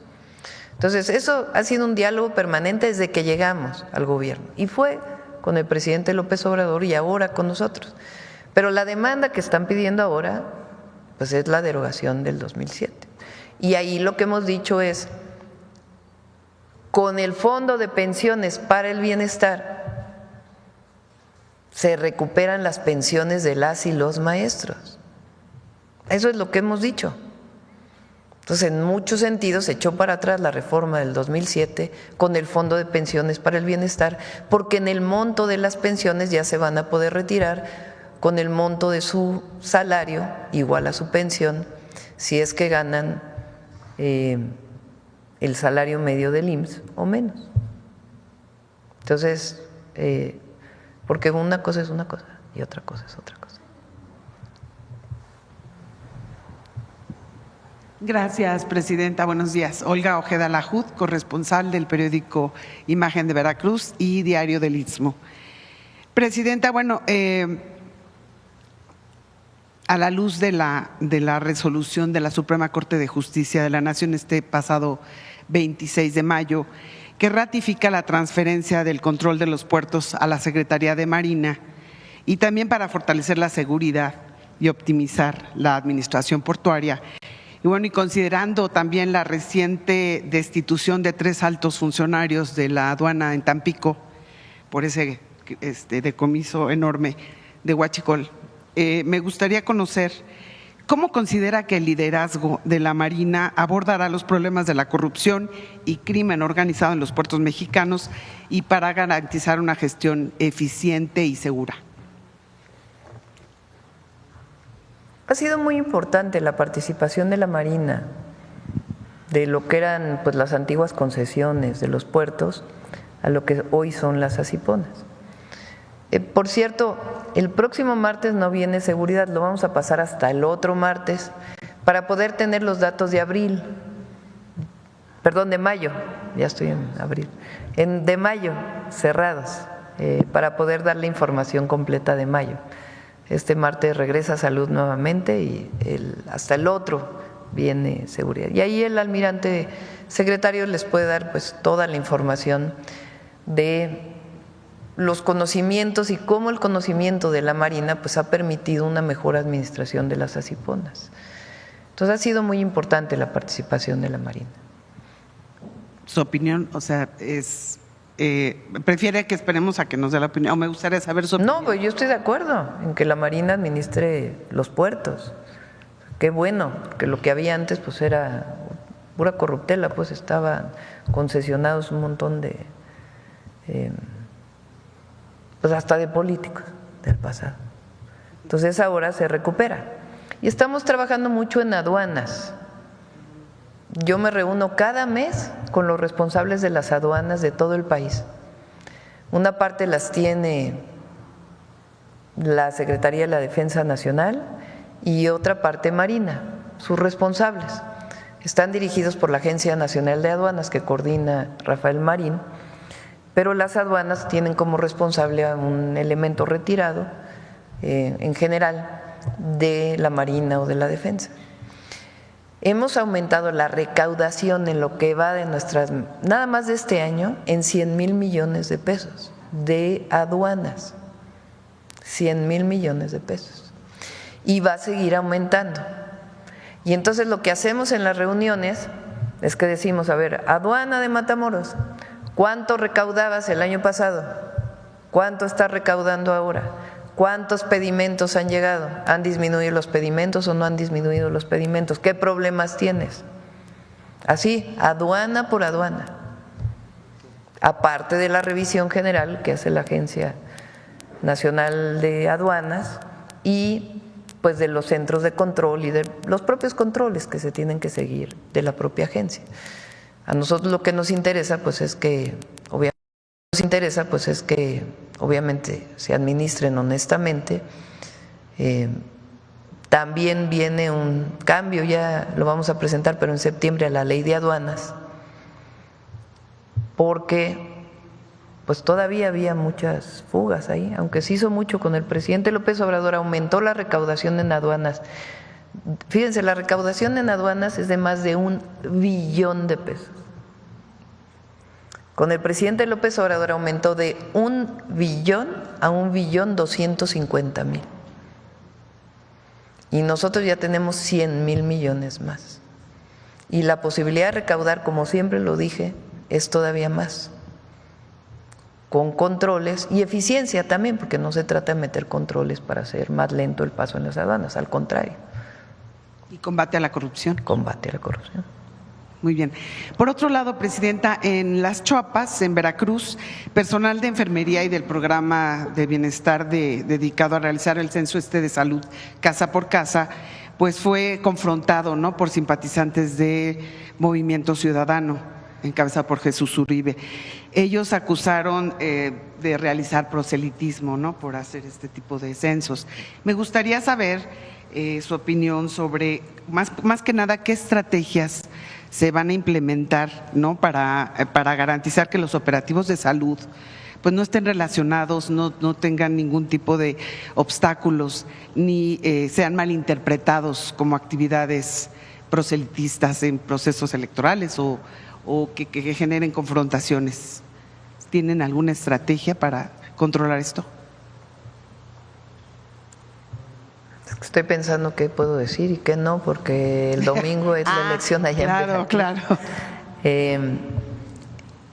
Vamos a decirlo así. Siempre luchamos, toda nuestra vida luchamos, para que no hubiera uso de recursos públicos o uso de programas para las elecciones, que no se compre el voto.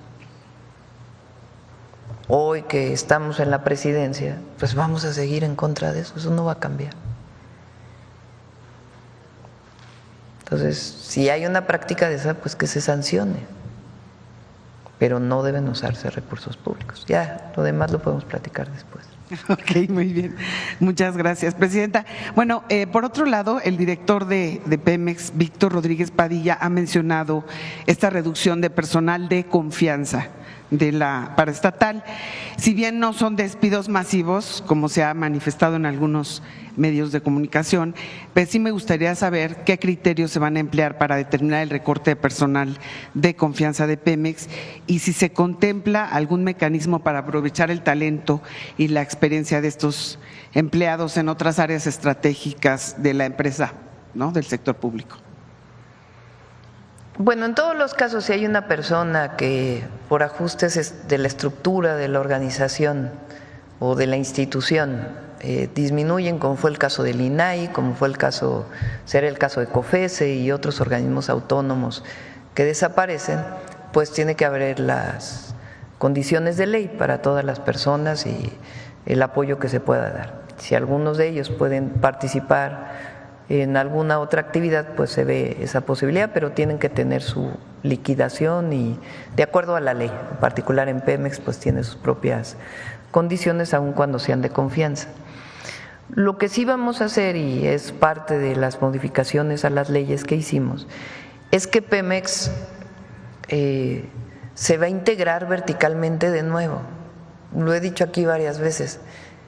La reforma del 2013 fue gravísima, o sea, fue terrible para la producción de petróleo, para Pemex y para el país. Hoy se echó atrás la reforma del 2013.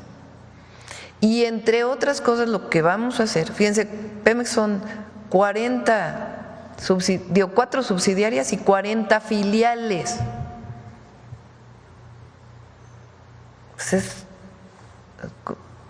Le llaman la ruta de la bestia, imagínense, para poder aprobar una cosa en Pemex, porque tiene que pasar por un lado y luego por otro, y luego por otro, y luego por otro, y luego por otro, y luego por otro, y luego por otro.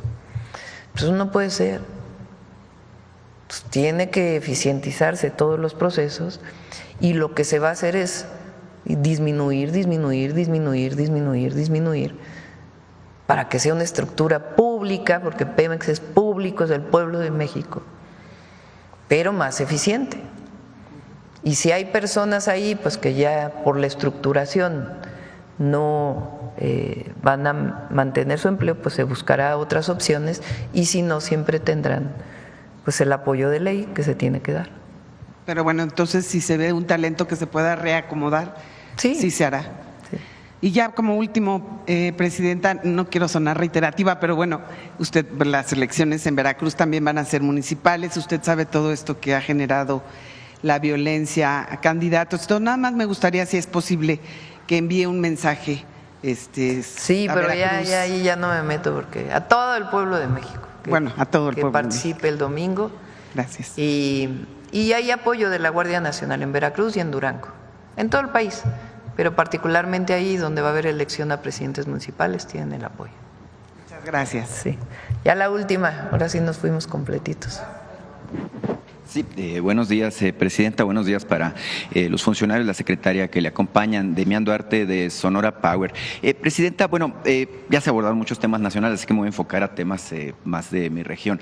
Mire, hablábamos de puertos hace un momento, y el puerto de Guaymas ha estado consolidando muchas de las fases de desarrollo, bueno, que se han planteado. Se sabe que se hicieron inversiones muy importantes de parte del gobierno federal en el pasado, de parte de la Secretaría de Marina, por una parte que tiene en operación el puerto, pero también de parte de la Secretaría de Infraestructura, Comunicaciones y Transportes para establecer una red de carretera y condiciones que permitan que el puerto de Guaymas sea más competitivo a partir de la ubicación geográfica que tenemos. Hay de parte del gobierno de Sonora, de parte de la Comisión de Desarrollo Sostenible de Sonora, una iniciativa para enlazar al puerto de Guaymas en una asociación estratégica que se tiene ya con el puerto de Amberes de Bélgica, que es uno de los puertos más competitivos del mundo, como se sabe.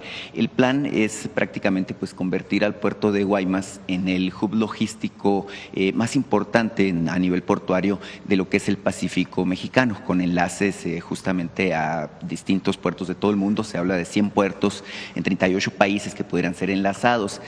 La pregunta muy en específico, Presidenta, es ¿qué estaría dispuesto a hacer su administración, usted en lo particular, para consolidar este proceso que va muy avanzado justamente del puerto de Guaymas? Estamos apoyando a Alfonso Durazo en todo el plan Sonora. Hay muchos planes ahí, entre ellos el puerto de Guaymas. Él nos ha solicitado varios incentivos para Sonora que ya van a salir más allá de los polos de bienestar. Entonces, vamos a apoyar a Alfonso en lo que requiera. Es un buen gobernador. El polo de bienestar para el desarrollo que se definió para Hermosillo seguramente será muy importante. Usted sabe que la economía de Sonora tiene características únicas que incluso la hacen ser la más diversificada de todo el país. Tenemos prácticamente todas las actividades industriales, industria aeroespacial, industria automotriz. Usted nos ha beneficiado con la decisión de llevar el desarrollo de semiconductores, la electromovilidad y también tenemos una muy fuerte industria minera, lo que tiene que ver con prácticamente todos los segmentos de industria de alimentos. Somos líderes en producción de casi todo, pesca, agricultura, ganadería. En este sentido, preguntarle si usted identifica estas fortalezas como justamente la posibilidad de vincularlas con este puerto, con el enorme potencial que nosotros pretendemos que tiene Guaymas. Sí, todo el plan Sonora. Si quieren un día lo dedicamos al plan Sonora invitamos a Alfonso. Nosotros encantados, Presidenta. Y en particular, mire, quiero yo resaltar un dato que usted dio a conocer en la Convención de Banqueros, que no ha tenido resonancia prácticamente en ninguna parte. Usted habló de los resultados que se tienen en materia de seguridad y fue muy específica en el caso de Sonora, hablando justamente de que al cierre de abril teníamos un descenso del 41.5% en los casos de homicidio. En mi anterior participación yo le hablaba del caso particular de San Luis Río Colorado y y bueno, se estableció ahí una estrategia de mando único que ha dado muy buenos resultados, es el reporte que yo tengo. Se ha bajado definitivamente la incidencia también de homicidios y hechos pues graves que se venían presentando ahí, bueno, pues prácticamente a un nivel que hace mucho no se veía. El gobierno de Sonora, justamente por iniciativa del gobernador Alfonso Durazo, estableció un esquema de acuerdo con el sector privado para establecer un fideicomiso para la seguridad pública, se llama FICOSEG, si mal no recuerdo, que compromete a los empresarios de nivel medio hacia arriba a aportar recursos económicos a través del impuesto sobre nómina, que acordaron ellos que se subiera del 3% que estaba vigente al 4%, justamente para invertir recursos también que vienen del sector privado para fortalecer la seguridad en lugares sensibles. En ese sentido, yo le quiero preguntar a usted qué opina de este tipo de esquemas en donde se compromete el sector privado, donde se compromete también a la sociedad a participar para fortalecer el tema de la seguridad. Bien, hoy vino un equipo de Sonora para analizar el avance, no llegó ya el gobernador, a veces solamente nos reunimos con los equipos que están allá. Ahí en San Luis Río Colorado aparte de que se está construyendo un hospital del IMSS, que fue un compromiso que hice en campaña y que ya se está construyendo, hoy autoricé un presupuesto para iniciar el programa de alumbrado público en San Luis Río Colorado. Ahí cuando llegué a la inauguración o la primera piedra, más que la inauguración del hospital, como llevamos ya muy noche, pues nos dimos cuenta que una buena parte del alumbrado de San Luis Río Colorado es con aquellas lámparas de sodio amarillas que se usaban hace mucho tiempo y que por no tener recursos pues no han podido sustituir. Entonces vamos a hacer un programa integral de sustitución de esas lámparas por lámparas LED y por senderos seguros, senderos para mujeres libres y seguras. Y esto lo vamos a iniciar este año. Va a ser a través de la Secretaría de Infraestructura, Comunicaciones y Transportes, en coordinación con el Gobierno del Estado, y ya van a ir pues el equipo a informar y la presidencia municipal, obviamente, para informar por dónde vamos a empezar, qué es lo que se va a hacer, y eso también va a ayudar mucho a la seguridad. Por último, Presidenta, y aprovechando que está aquí la Secretaria de Humanidades, Ciencia y Tecnología, mire, se acerca a mí mucha gente para plantearme temas que puedan ser de interés de la Presidencia de la República y del Gobierno federal. Y me ha llamado la atención que últimamente se acercan a mí personas que inventan, que desarrollan proyectos que consideran que pueden ser de beneficio para el país. Entonces yo le quiero preguntar a usted y a la Secretaria, ¿cómo se podría establecer un mecanismo de vinculación con esta capacidad de invención que tenemos los mexicanos? Se sabe que somos muy ingeniosos, pero que en el pasado se han desarrollado proyectos de alta tecnología, por ejemplo la televisión a color, y que no fueron considerados viables, ¿no? Que fueron considerados o descartados y que al final de cuentas se desarrollaron en otros países como Estados Unidos, en donde justamente la invención de este tipo de innovaciones o este tipo de aportaciones son un asunto cotidiano, ¿verdad? Habrá que recordar que, por ejemplo, las computadoras de Apple se inventaron en un garage, ¿no? En Palo Alto, California. Temas así.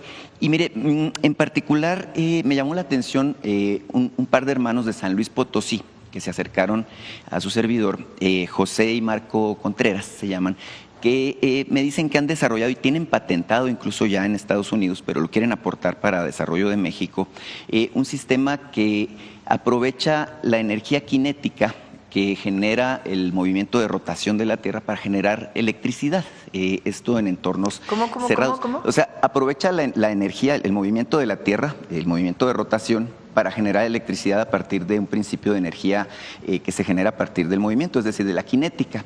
Y me dicen que ellos incluso ya tienen un prototipo en funcionamiento, que incluso ya lo patentaron, este modelo, y que bueno, lo que buscarían, incluso me dieron un escrito para usted, que lo que buscarían es aportarlo a México como parte justamente de esta visión que usted ha dicho aquí, que tiene de convertir a México en una potencia tecnológica, en una potencia de innovación. es un tema que creo que es relevante y bueno, justamente le quiero yo dejar con el personal aquí de comunicación la carta que ellos me entregaron para que en todo caso me dicen que vayan y lo vean el prototipo operando, ¿no? Porque me dicen no estamos inventando, puede sonar muy fabuloso, pero bueno, evidentemente forma parte de la capacidad de invención que tenemos los mexicanos. Sí.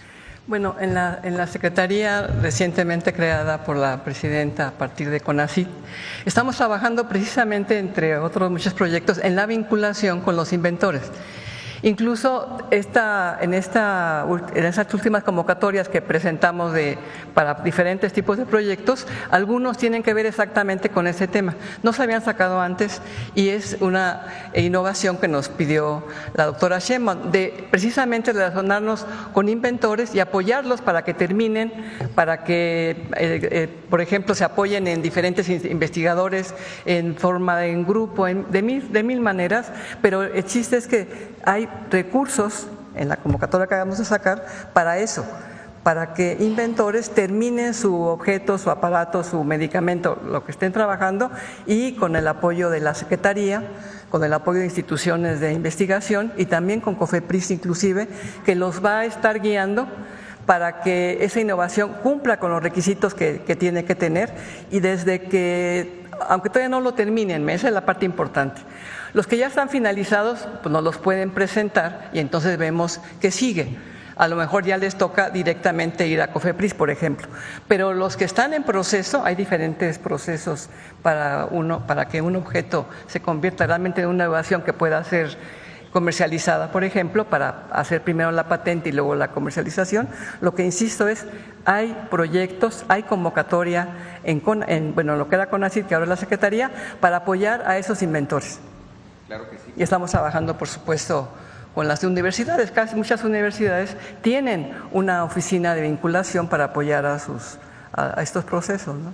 Claro. En este caso, y es muy interesante, a mí me llamó mucho la atención, los inventores del caso dicen que ellos, insisto, ya tienen listo un prototipo. Él puede ir a platicar con nosotros, la convocatoria ya se cerró, por cierto, pero hay manera de que nos puede mandar un correo, hay diferentes formas de comunicación con la Secretaría, lo podemos decir, yo te puedo dar incluso el mío, para que nos busque y veamos. Hay muchas personas como la que señalas que están buscando formas de poder acumular esa energía que se produce en diferentes formas y poderla guardar, utilizar, etcétera, ¿no? Claro. Pero sí. estamos en eso, pues. Claro. El comentario ahí es, el prototipo que tienen genera 1400 kilowatts, justamente me dicen suficiente para alimentar las necesidades de un hogar. Bueno, hay que ver porque ahí sí el principio con el que estás comentando. Pero bueno, hay que revisar el inventario. Claro que sí. Le dejo el escrito, Presidenta. Sí. Muchísimas gracias y bueno, buenos días. Sale. Ya, Volmaro. Voy a ir a visitar el avance del tren México-Pachuca, Ciudad de México-Pachuca. Mañana vamos a ir, está muy interesante, vamos a ir a visitar con la jefa de gobierno, si nos acompaña Clara, una planta que hicimos cuando fui jefa de gobierno en Bordo Poniente para convertir basura orgánica en carbón vegetal. Es una planta que se hizo en coordinación con el Instituto de Ingeniería de la UNAM y que ya está operando al 100, entonces tengo mucho interés en irla a ver para ver si la podemos replicar en otros lugares y también probablemente algunas de los temas de basura cero que se hicieron en su momento en la ciudad. No quiero, aunque en realidad no está formalmente prohibido que se puedan hacer actividades públicas ni mucho más, pues vamos a esperar al domingo. Entonces vamos a hacer estas dos visitas aquí en cerca de la capital y el domingo viene la votación y luego vamos a Acapulco con la Marina porque es el Día de la Marina. Bueno, ahora sí, suave patria. Con su permiso, Presidenta. Muchas gracias. Panolti, Presidenta. Panolti director, secretaria, amigas, amigos, Panolti desde Palacio Nacional. Les acabo de hablar en la lengua mexicano, que es una variante del náhuatl, que todavía se habla en la comunidad de Cuentepec, Morelos. Nuestra historia y nuestro México es un territorio lleno, como lo dije, de historia, de grandes historias, que ha dejado vestigios valiosísimos para nuestra cultura. ¿Quién de las mexicanas o mexicanos no hemos visto o visitado una zona arqueológica? O vamos un poco más allá. ¿Quién de nosotros o nosotras no se ha sentido orgulloso, estemos donde estemos, que somos grandes herederos de civilizaciones? Creo que todas y todos. Todos estos sitios y cada pieza son un legado de nuestros antepasados. Nos pertenecen a todas y a todos los mexicanos, y es justo reconocer que nuestra misión es preservarlas y resguardarlas, porque estos son tesoros y son para nuestras próximas generaciones. Desafortunadamente, como sabemos, desde hace varios siglos hemos sido víctimas de intervenciones y saqueos. Pero las y los mexicanos somos bien luchones y estamos recuperando todo lo que nos pertenece. Es muy importante mencionar que tan solo en este sexenio se han recuperado más de 2,000 piezas arqueológicas que se encontraban en el extranjero. Y una de ellas, como vimos, fue el Portal del Inframundo o el monumento número 9, cuyas dimensiones son de 1.8 metros de altura por 1.5 metros de ancho.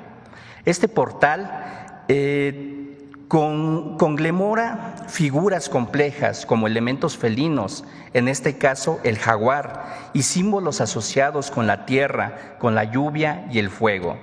Como todas y todos vimos, la alegría que reflejó la comunidad de Chalcatzingo, Morelos, al recibir esta majestuosa pieza fue con bailes, con danzas prehispánicas, con las calles adornadas. ¿Y esto qué nos dice? Nos habla de que estamos orgullosos de nuestra identidad como México. Gracias a este importante trabajo de recuperación, el pueblo morelense cuenta con una gran parte de su historia, una historia que se convirtió en un hecho, y un hecho que le regresó a este pueblo lo robado, porque mi patrimonio no se vende. Tlazocamati. Muchas gracias, Presidenta.